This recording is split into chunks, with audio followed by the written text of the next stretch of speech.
Hey, what's up, family? Welcome to Ask the Maat. where we challenge you to stop playing and start pushing.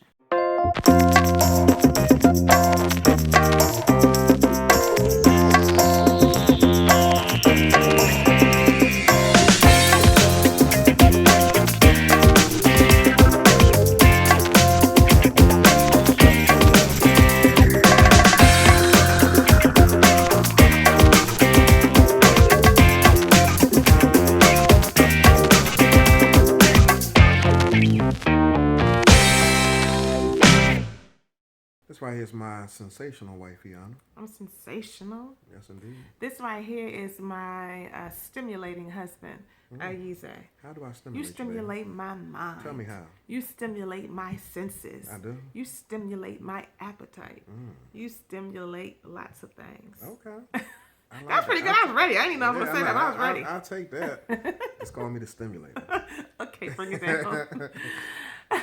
All right, what's happening, y'all? We wanted to come to you really quickly, and in today's video, we want to talk about something that people, for the most part, I want to say y'all notice, right? You know it, you've heard it before in some shape or form, but you are still doing it. You're still engaging in it. You're still just doing you, and you're not being intentional about this area of your relationship. And so this is really around the area of conflict management, how you manage them arguments, how you manage yourself when there's a disagreement, when there's a disruption, when there's any place where you and your partner just ain't on the same page, right? And so there are three areas that people tend to fall in when they are not doing the right thing. But you know what? And there's one area Yeah, that you need to be in. And so we want to talk about those three areas now, one area really quickly. We can't go into super detail. We want to just kind of hit it and quit it real quick so you can kind of examine, which one am I? Who I be? And figure out how you can change it and get in the right area. But you I mean, just real talk, we really want to normalize this thing and just let y'all know that conflict is normal. Conflict is inevitable when it comes to, relationships. People have this pie in the sky image when it comes to relationships and being happily ever after married. And it's real. Marriage is wonderful. My wife and I, we have the wonderful times, the good times, the great times. She just told y'all I be stimulating her. And she be stimulating me too. And so it's beautiful to be in a nice, loving relationship, a nice, loving marriage. But what comes with that is also some conflict. Conflict is what you need to help you grow and to help you go to the next level in your relationship. So it's inevitable, but it's also necessary. So when people experience conflict in their relationship, there's a couple of things that take place. Unfortunately, a lot of times when people experience conflict, what they'll do is they'll just run away. You experience the whole flight thing. So you step into a situation and it gets too intense and you tap out. So this first number one is the whole flight piece. You tap out because you can't deal with it no more. I know I'm guilty of tapping out. I've actually walked out of rooms with a number of times in our relationship, and it's not a good look, y'all.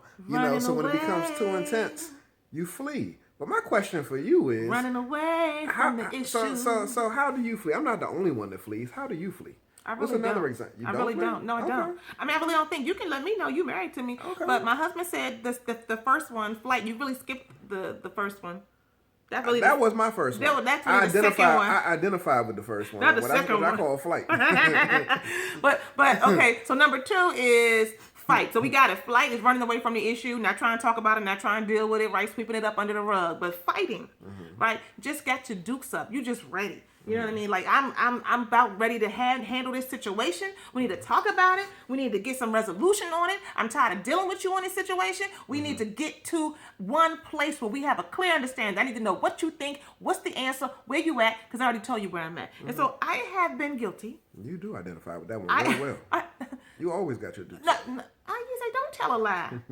I mean, that has been my inclination in years past, and I'm not totally free of that. I won't say I'm totally free of it, but I'm grown. Yeah, I mean, you have grown. Give me a little credit, right? But that fighting is about holding that grudge. You're more committed to the grudge than you are to resolution. So you're not really open when someone actually comes and tries to, start perhaps maybe having some productive conversation with you, because you cleared it. I'm really not about resolution. I'm about the grudge. You may not think of it that way. You may not see it that way, but that's really what's happening. You're so mad and you haven't found a place to get that intense anger out. So you can't have a productive conversation because you're too mad. And so we have to not be in this place of just being ready to fight. I'm just ready to fight you. I don't really want, fight verbally, fight whatever. I don't really want no resolution right now. I just want to get my feelings out. That's not not productive. Yes, it's important for you to get them out, but you've got to move from the place of wanting to just be a fighter.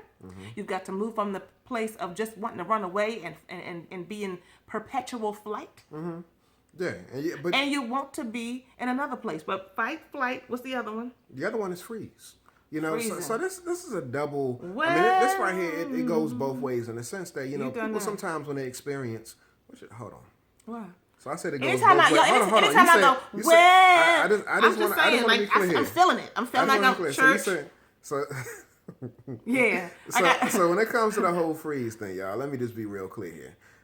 You know, when we experience contentious spaces in our relationship, you know, it's real easy. Like I said earlier, when it comes to flight, you tap out.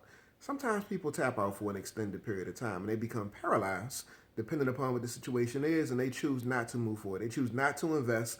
And, I'm sorry, I just missed the interception right there. But they choose not to invest. They choose not to push forward in a relationship. And as a result, it becomes stank. You know, it becomes stale. It becomes stagnant. And he really should have caught that pass. Ayize. But I'm sorry. I'm pulling for Green Bay right now. But you know, and people really don't move forward. And so, you know, when you actually get stuck and you stand still and you're frozen, you know, it allows the issue to just fester. And so in our relationship, we've experienced situations where issues, they just last around and they hang around for days. But what I will say is that who freezes though? I think we both do at different points in time. I don't freeze, Ayize. Nah, we do, and that's real talk. I'm not always the only one that's guilty. So what of does freezing look like? Freezing so looks like, you know, I'm talking to you, I'm engaging. I'm not dealing with it. It might be, I can't, this situation right here is a little bit too intense for me. I gotta take a time out. But you don't say it necessarily all the time. Sometimes we don't even say it. Yeah. We just are quiet. We don't, the person is talking to you, your partner's talking to you, you're not engaging them, right? You're not giving them anything. You just shut down. And oftentimes people shut down because that's been the habit. You dealt with that from childhood, what have you. You've seen some kind of things that have really perhaps even traumatized you. It's not always this deep, but sometimes that has happened. And so you have this habit of shutting down to protect yourself because you had to do that when your parents was going off, right? Or when your daddy was drunk and he was just, you know, you shut down. So the moment, you know, there's agitation that comes from your partner, it triggers that for you and you shut down as well. And all that does is make the person get even more agitated because you literally have frozen. Yeah. You're not moving forward. You're not engaging. You're not giving an opinion. This is not just quiet talk. This is being still and frozen. And all I'm saying is, you know, I'm open to the fact that I may freeze. I think most of the time I'm either fighting, you know, because I'm going to be talking. Yeah. That don't mean I'm communicating well, but I'm going to be talking. I ain't necessarily frozen. You, my brother, the silence can kill me. Sometimes I feel like I'm going to die because he's so quiet and he just stuck. So, you know, this is real talk. Yeah, none of it's healthy though. Yeah, but being frozen isn't just about like just being quiet. Sometimes you'll be frozen in your unwillingness to be flexible in how you view a particular situation. So you can be stuck when it comes to a particular paradigm that you're expressing. Shutting down. It's all about shutting down. Yeah, and so the thing that I want to lift up here too is that sometimes it's okay to freeze. It's okay to take a time out and press pause because you got to regroup. You got to restore, but you can't go into the ice ages when you freeze, all right? You know, it can be a short temporary respite that you take when it comes to your relationship, and then you regroup and you actually get back to dealing with what the issues are. But when you freeze, freezing is never productive if you're freezing and you're not communicating with your partner. Hey, I need a timeout. I'm not going to be able to talk on this anymore. I'm sorry, I'm just not available. I'm just not in the right space, whatever. Freezing that's not productive, the one that's really not helpful or healthy, is when you just go there. You just quiet, the person's trying to engage you, and you're done. And you just get up and walk out. Yes! Oh, my goodness. Yes! Ayize, stop. Yes! No, see, that's not cool, man. I'm sorry, man. I'm really sorry, bro.